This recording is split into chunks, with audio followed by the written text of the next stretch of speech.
My name is Joao Santos. I'm a PhD student from the MIT Portugal program on sustainable energy systems from Lisbon. The title of my presentation is Useful Exergy is key in obtaining plausible aggregate production functions and in recognizing the role of energy in economic growth. And I will present a case study for Portugal between 1960 and 2009. I'll start with the motivation for this work, focusing on the role attributed to energy resources in contrasting approaches to economic growth theory. I won't go into detail like Quentin did. And also the appropriate way to account for energy inputs to the economy using the laws of thermodynamics. I'll detail the methods of my analysis, which is based on cointegration analysis, and also the definition of a set of criteria allowing us to interpret cointegration relationships as statistically significant and economically plausible aggregate production functions. I apply this to Portugal. I'll show you the results and the conclusions we've obtained. So going back to the beginning, in the most basic of neoclassical growth theory, capital and labor are the factors of production. But the two alone are insufficient to fully account for historical economic growth in most developed countries. You need an exogenous component, often called total factor productivity, technological progress, which is treated as a residual. As for energy, it's either absent or assumed negligible or not as important as the other resources, as capital and labor. Basically due to several assumptions, namely economic output is corresponded with the sum of payments to the factors of production, which are virtually exhausted by capital and labor. An historically observed stylized fact for the economy is that in the long run, the shares of payments to capital and labor are approximately constant. Capital receives about 30% of income, labor the remaining 70%. And finally, a cost share theorem equates each factor's productive power with how much it receives in payments in total income. So the small payments attributed to energy, when they are reported at all in national accounts, justify the small role attributed to energy in the most basic of neoclassical growth theory, which leaves this kind of theory struggling to justify economic crisis resulting from energy crisis, for example. And I'm not going here into the extension with exhaustible resources, which has other issues, as Quentin discussed. In the ecological economics literature, the role attributed to energy is a more central role, because the economic system is seen not as closed or isolated, but as embedded within a larger environmental system, exchanging materials and energy with that larger system, and obeying the laws of thermodynamics in these exchanges. There are several works in the ecological economics literature that include energy as a factor of production alongside capital and labor. In doing so, they are somewhat able to reduce the residual term. Some even manage to fully explain economic growth without the residual term, also attributing to energy higher productive power than predicted by its cost share, and going so far as to suggesting minimum energy requirements for economic production and economic growth. Now, another criticism found in the literature targets the neoclassical concept of the aggregate production function. Namely, this criticism is based on what the authors call aggregation issues. The conditions under which you can aggregate across micro-level production functions to have an aggregate production function are so stringent that makes you doubt the validity of the aggregate production function concept itself. Basically, what these authors argue is that the aggregate production function is merely capturing an underlying accounting identity between the variables, not a behavioral relationship which can be statistically refuted. And that explains the very good fits obtained with the aggregate production functions. What you usually see is simply the assumption that an aggregate production function can be written between your economic variables, and then taking it to empirical data to obtain a good fit. But if you are capturing the underlying accounting identity, that's maybe meaningless. Another aggregation issue is related to the famous Cambridge capital controversies regarding the aggregation of, in this case, capital inputs from heterogeneous assets of capital to have an aggregate measure of capital.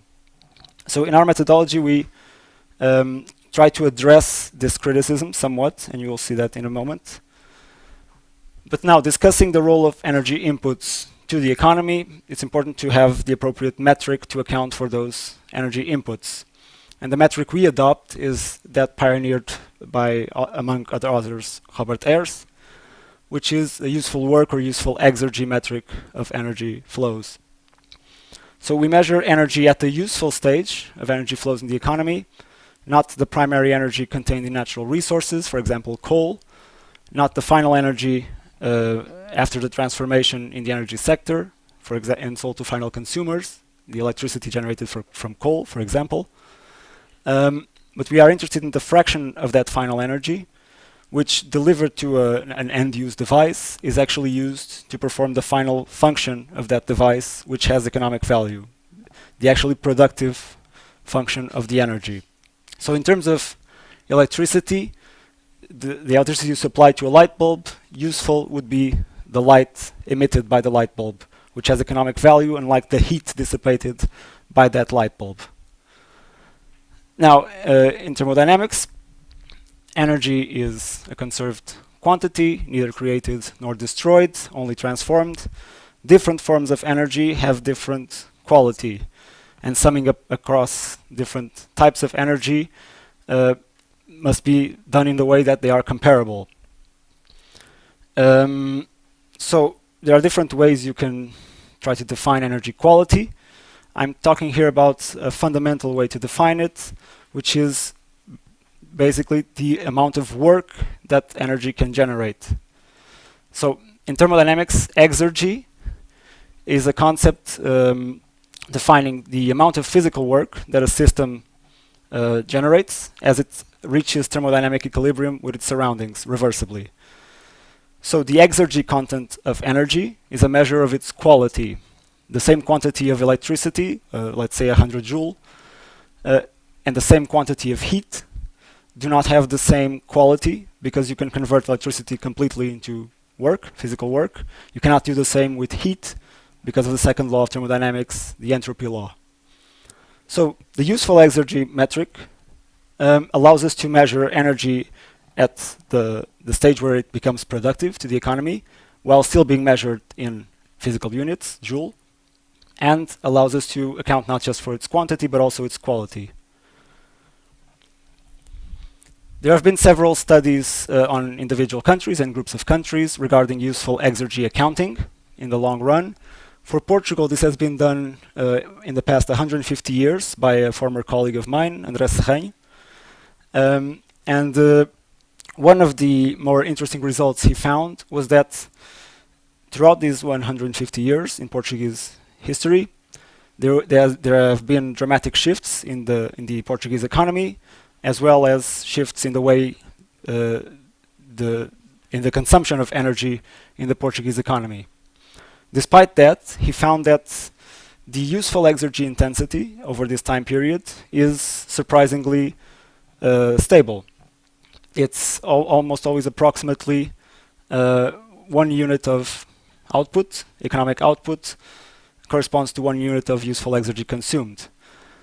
This is not verified when you look at other energy metrics, such as final exergy, for example, which has decreased substantially in the same time period due to advances in efficiency. Excuse me. This close relationship between useful exergy and GDP is the motivation for our work, my work, and it's more clearly visible looking just at the last 50 years.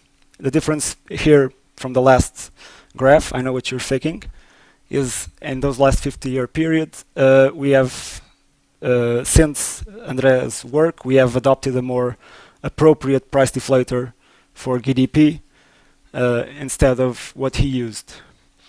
And you can see the close relationship between useful exergy and economic output. So our motivation is to look more closely at this relationship between the two and attempt to formalize it mathematically using econometric techniques. I use cointegration analysis because it allows me to find a statistically significant linear stationary relationship between non-stationary time series, which is generally the case in macroeconomic variables and the energy consumption variables. There is a humorous example in the literature of cointegration analysis, which is by Michael Murray, where it's about a drunk and her dog. I don't know why it's a woman, but basically both the drunk and the dog, for different reasons, follow random walks. They are non-stationary variables. The best way to predict where the drunk will be in a moment is where he is now. You cannot rely on a constant mean or constant variance. But if the dog belongs to the drunk will not want, neither of them will want to stray far away from each other. The drunk will periodically call the dog, and the dog will bark back as a reply. And so they can adjust their steps so as to not stray away from each other. So they introduce an error correction mechanism to their previously random walk, and they are said to be co-integrated. You can now use the dog to better predict where the drunk is in the next moment. So what we do is test for cointegration between our economic variables for outputs, inputs of capital, labor. Is it? Oh, sorry. Were you showing the 5 minutes? Okay. I was scared for a minute. Showing for economic outputs, inputs of capital, labor, and energy. We use the Johansson methodology to do this, which requires all these time series to be integrated of the same order. We know for capital that due to its construction, it's likely to be integrated of a higher order. So we adopt a set of working variables instead, where they're defined as the ratio of the output and inputs over labor, and taking the logarithms. This also allows us, when we are interpreting the relationships as production functions, to impose constant returns to scale. Now, I'll walk you through the models we are considering. So, starting with the simplest model, just two working variables for output and capital. No linear time trend included. At most, there will be one cointegration relationship between these working variables. If that is the case, it can be written as such, normalized to the output variable as such, lifting the logarithms and multiplying by labor on both sides, you get a formulation of this cointegration relationship, which resembles very closely a Cobb-Douglas type aggregate production function. But just because it looks like one, it doesn't mean that it is a production function. That's why we introduce the following set of criteria for statistically significant and economically plausible production functions. 1, there must be cointegration relationships. 2, the output elasticity is estimated, the exponents must be positive and statistically significant. There must be Granger causality linking the inputs to economic output. And if you want to take this function to the empirically observed stylized facts of cost shares, the estimated output elasticities should resemble these cost shares. Then we can play around. We can include the energy working variable. The thinking is the same, subject to the same criteria. We can remove capital and have just energy. Now, this is not an economically plausible production function, likely, but it gives us a better idea of a more direct relationship between the energy variable and output. We can include a linear time trend, which will be representing the total factor productivity term, or the exogenous residual. And then we can have, this is an interesting case we can have in our analysis, which is with 3 working variables, we can have at most 2 cointegration relationships between them. When this is the case, we can write them as such. We can normalize one of them to the output variable, having a production function with just capital and labor. The second relationship is linking all the factors of production. We can normalize to either one. We choose capital because of the way capital is measured. You will see that in a moment. We measure energy and labor in physical units, such as hours worked and joule. The capital measure uses monetary units.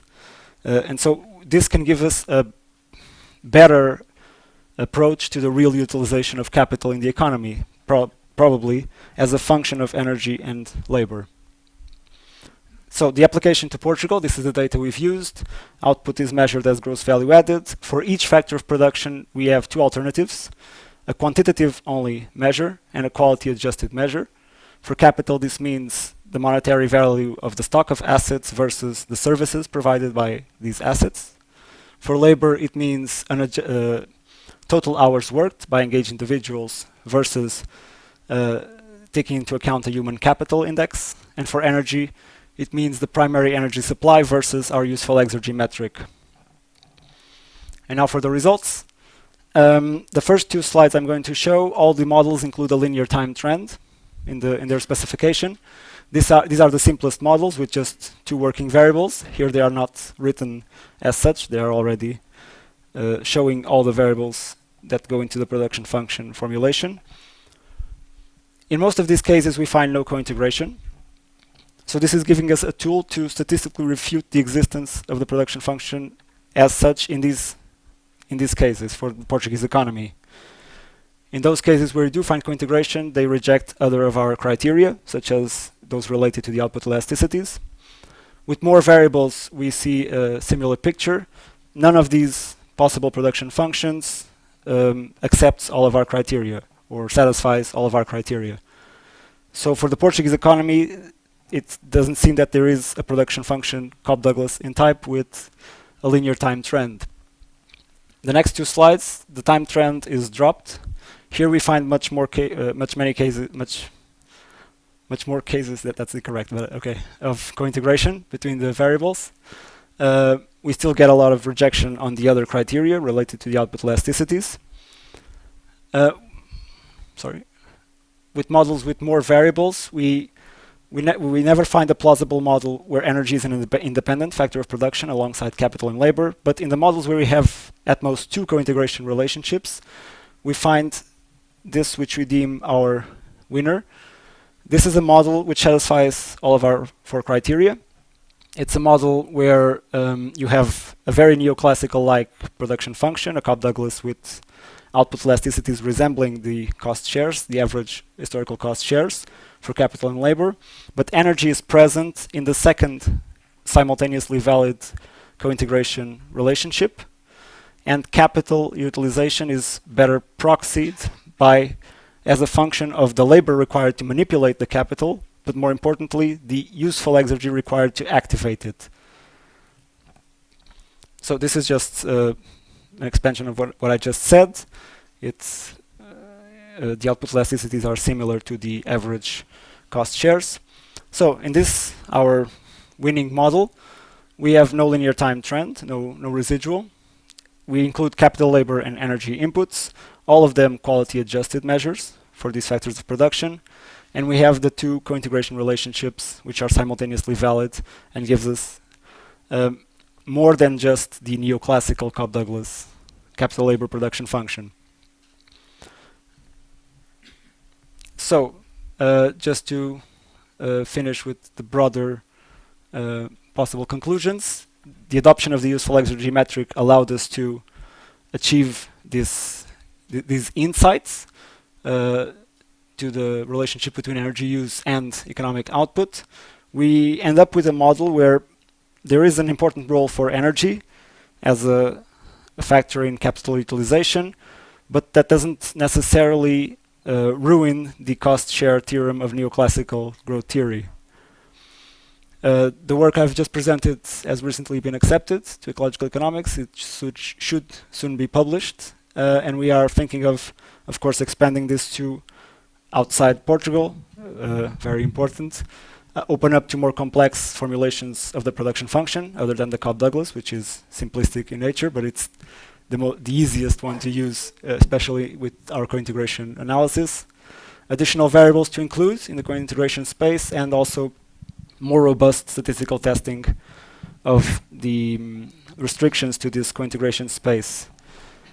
So I finish by thanking these institutions and leaving my contact for any questions, and open to questions now, of course.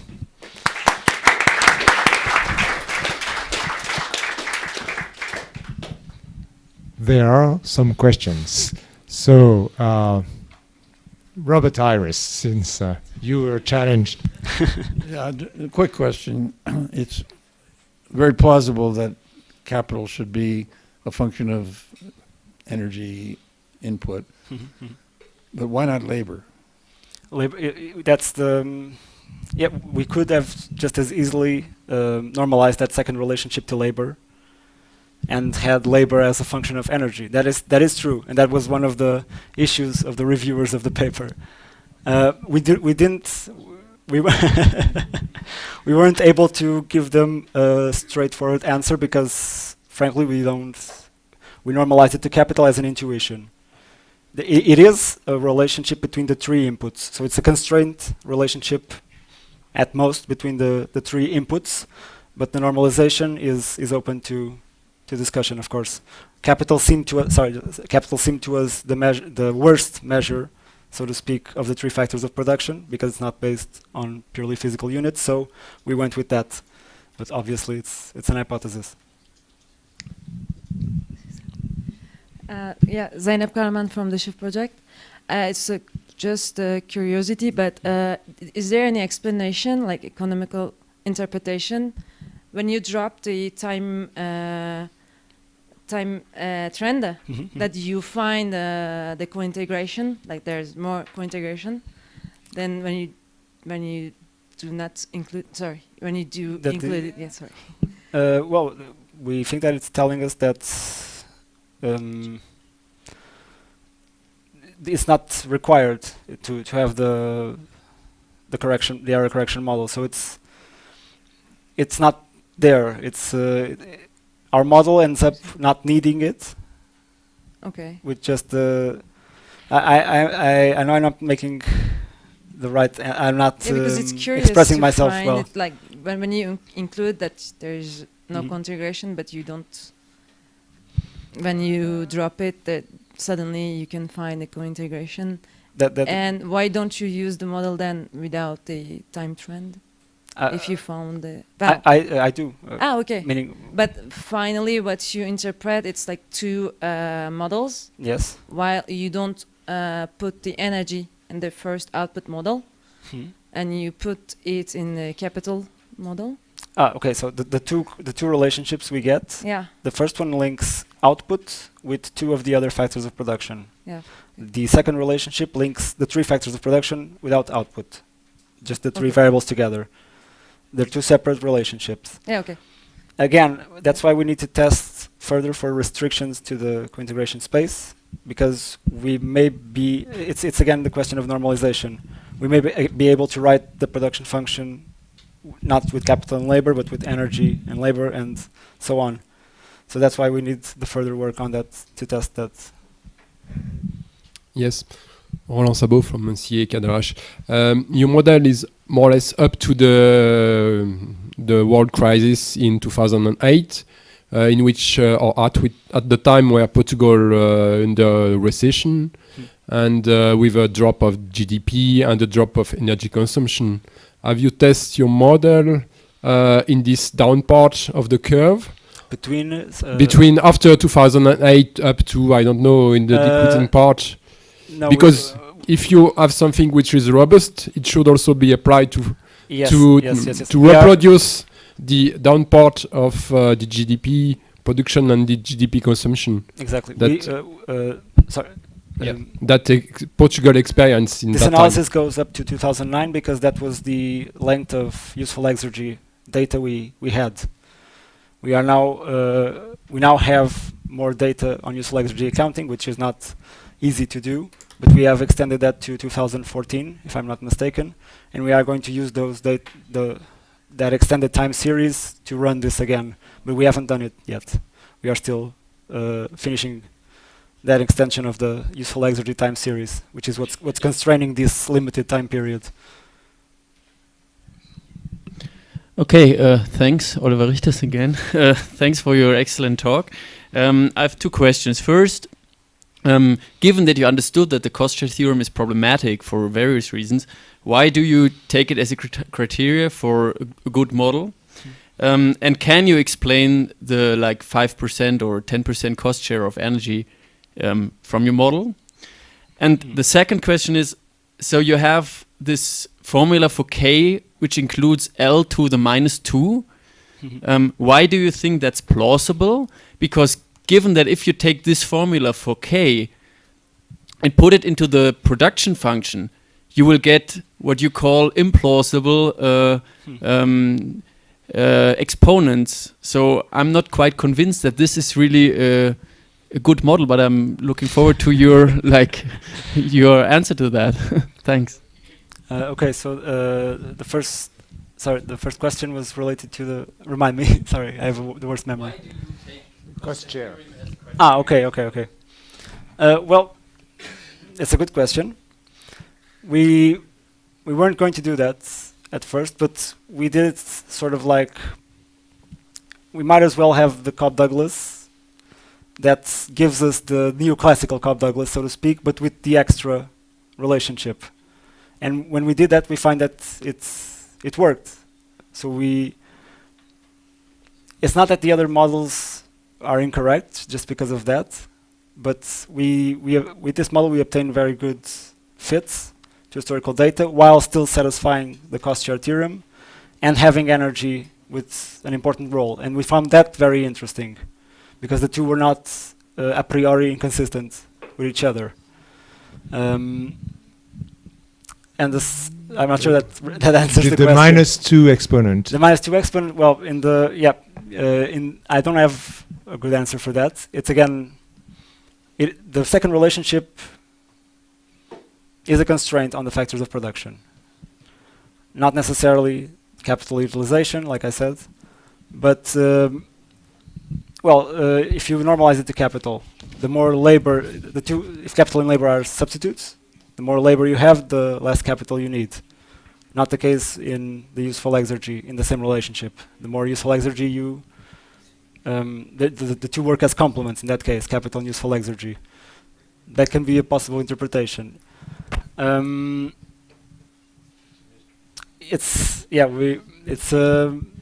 don't have a good answer, but it's a good. That's why it's a good question. Yeah. Well, thank you very much, Joao.